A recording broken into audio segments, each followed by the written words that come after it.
Previous year question paper 2023 class 10 और chapter जो है फिफ्थ चैप्टर जो अर्थमेटिक प्रोग्रेशन से पहले आपके 4 चैप्टर के वीडियो बना दिए गए। अगर आपने नहीं देखा प्लेलिस्ट में जाइए, 1 बाय 1 करके एक चैप्टर के वीडियो देखिए। जितने भी क्वेश्चन 2023 में पूछे गए थे उनका डिटेल एक्सप्लेनेशन और सिंपल कॉन्सेप्ट साथ समझाया गया। आपको बहुत ही मजा आने वाला है। चलते हैं आज के क्वेश्चन की तरफ। Hello everyone, welcome to Challenger classes. अगर चैनल पे नए हैं तो चैनल को सब्सक्राइब करना ना भूलें।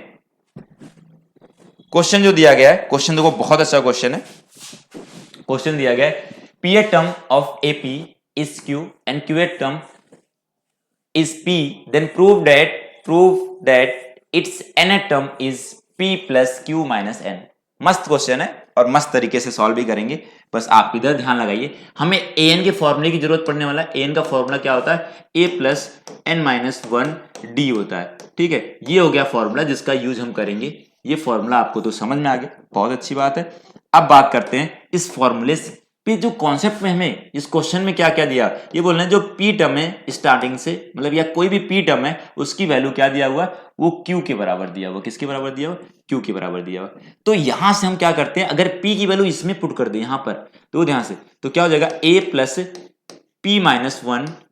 एन के जगह पर हमने पी पुट कर दे रहे, बस ये आ जाएगा किसके बराबर? क्यू के बराबर। ये इक्वेशन हमने 1 बना लिया। बहुत अच्छी बात। अब आपको यहां तक तो समझ में आ गया। दूसरा करने वाले हैं। अगर दूसरा क्या दिया हुआ, एक तो पहला हमें ये दिया हुआ था, ठीक है, और दूसरा क्या दिया हुआ, दूसरा दिए हुए ये क्यूएट टर्म जो बराबर दिया हुआ वो किसके दिया हुआ? पी के बराबर दिया हुआ। जिसका मतलब हम एन के जगह पर क्या पुट करने वाले? क्यू पुट करने वाले। क्यू पुट करने वाले। तो ए प्लस हो जाएगा q minus 1 D equal to किसके बराबर हो जाएगा? पी के बराबर हो जाएगा। ये बन गया हमारा सेकेंड इक्वेशन। अब ये 2 इक्वेशन आ गए। अगर 2 इक्वेशन आ गए, इन 2 इक्वेशन को आपको क्या करना है? सॉल्व करना है। अब सॉल्व करने के लिए आपको कौन से मेथड की जरूरत पड़ेगी, वो चीज हमने करने वाले, देखने वाले कैसे सॉल्व करेंगे इन दोनों को। तो पहले ध्यान समझिए, हम दोनों इक्वेशन को एक साथ ले लेते हैं। A plus P minus 1 D equal to Q है, ये फर्स्ट इक्वेशन है। ठीक है, फिर A plus Q minus 1 D equal to किसके? पी के बराबर है, ये सेकेंड इक्वेशन है। अब इन दोनों इक्वेशन को अगर आपको सॉल्व करना है, तो आपको सॉल्व करने के 2 तरीके, मतलब मुझे ए और डी की वैल्यू निकालना है। इसका मतलब 2 वेरिएबल हो गया। 2 वेरिएबल का मतलब पेयर ऑफ लीनियर इक्वेशन में आपने क्वेश्चन पढ़े हैं, एक्स ए और डी की जगह पर बस एक्स और वाई रहता था। तो ऐसे क्वेश्चन को सॉल्व करने के लिए 2 मेथड होते हैं, या तो एलिमिनेशन या सब्स्टिट्यूशन। तो एलिमिनेशन वहां लगाते हैं जहां पर कोफिशिएंट सेम पहले से मिल जाए। सब्स्टिट्यूशन अपनी इच्छा अनुसार जिसको जो पसंद आता है वो लगाते हैं। सब्स्टिट्यूशन भी कहीं पर भी लगा सकते हो, किसी भी क्वेश्चन में। एलिमिनेशन भी कहीं पर लगा सकते हो, लेकिन आसान वहां पड़ता है जहां पर कोफिशिएंट सेम हो। यहां पर कोफिशिएंट ए का सेम है, अगर ए को एलिमिनेट करना, मतलब ए को हटाना है, तो आपको उसका साइन चेक करना पड़ेगा। यहां दोनों का साइन सेम होगा, तो आपको क्या करना पड़ेगा? इसको हमें सब्ट्रैक्ट करना पड़ेगा। किसमें से? 1 में से हमें 2 को सब्ट्रैक्ट करना पड़ेगा। अगर हमें सब्ट्रैक्ट करना तो इसका साइन चेंज हो जाएगा। तो यहां पर प्लस था माइनस हो गया, और ये भी माइनस हो जाएगा, तो ये दोनों कैंसिल आउट हो जाएंगे। तो इसका मतलब यहां क्या हो गया, ये ऐसे लिख दिया हमने, p माइनस 1 डी में से माइनस हो गया क्या? q माइनस 1 डी, ये माइनस हो जाएगा, इधर क्या आ जाएगा? q माइनस पी आ जाएगा। क्या आ जाएगा? q माइनस पी आ जाएगा। अब इसका d दोनों जगह से कॉमन कर लो। देखो d यहां पर है, अगर हम कॉमन कर लेते हैं तो यहां बचेगा p माइनस 1, और इस माइनस का भी अंदर मल्टीप्लाई करो, q प्लस 1 हो जाएगा, और d कॉमन हो गया। देखो d कॉमन कर लिया हमने, इधर आ गया q माइनस पी। ठीक, अब 1 से 1 कैंसिल हो जाएगा, तो बचा क्या रह गया? वो p माइनस क्यू, और इधर क्या आ गया? Multiply d equal to q minus p, ये आ गया। तो इसके बाद ध्यान दीजिएगा, अब इधर ये मल्टीप्लाई में इधर आएगा तो क्या हो जाएगा? डिवाइड हो जाएगा। तो d की वैल्यू क्या आने वाला है? d की वैल्यू जो आने वाला है वो q माइनस पी अपॉन में p माइनस क्यू आएगा। अब दोनों तो सेम है नहीं, सेम नहीं है तो कैंसिल आउट होंगे नहीं। कैंसिल आउट करने के लिए ऊपर से माइनस करिए या नीचे से करिए। अगर ऊपर से माइनस कर लोगे तो बन जाएगा क्या? जो माइनस कॉमन करते ही ये वाला माइनस वाला प्लस में हो जाएगा, और प्लस वाला किस में हो जाएगा? माइनस में हो जाएगा। और नीचे भी क्या दिया? p माइनस क्यू दिया हुआ। अब इसको आप कैंसिल आउट कर दीजिए, तो इसका मतलब d की वैल्यू किसके बराबर आ गया? -1 के बराबर आ गया। किसके बराबर आ गया? -1 के बराबर। d की वैल्यू अगर आपको मिल गया तो किसी एक इक्वेशन में पुट करके a की वैल्यू निकालिए। तो हम क्या करते हैं, d इक्वल टू पुट कर लेते हैं किसी एक इक्वेशन में,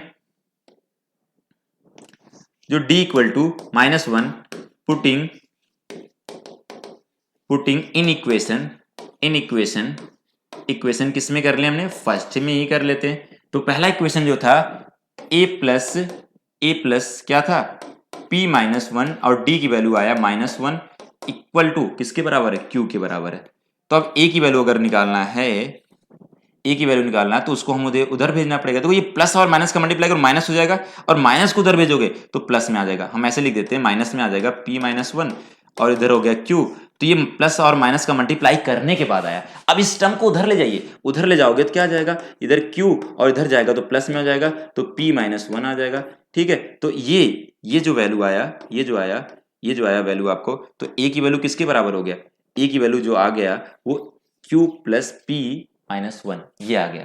d की वैल्यू मिल गया। अब हमें क्या निकालना था, हमें स्टार्टिंग से n टर्म का सम निकालना था, सम नहीं निकालना था, nth टर्म निकालना था, an निकालना है। तो an का फॉर्मूला होता है क्या, a plus n minus one D, यही तो फॉर्मूला हमने स्टार्टिंग में लिखे हैं। हाँ वही है, a की वैल्यू और यहां पर d की वैल्यू पुट कर दीजिए। a की वैल्यू आया है वो q plus p minus one, और d की वैल्यू कितना आ रहा है, n माइनस वन, d की वैल्यू है माइनस वन।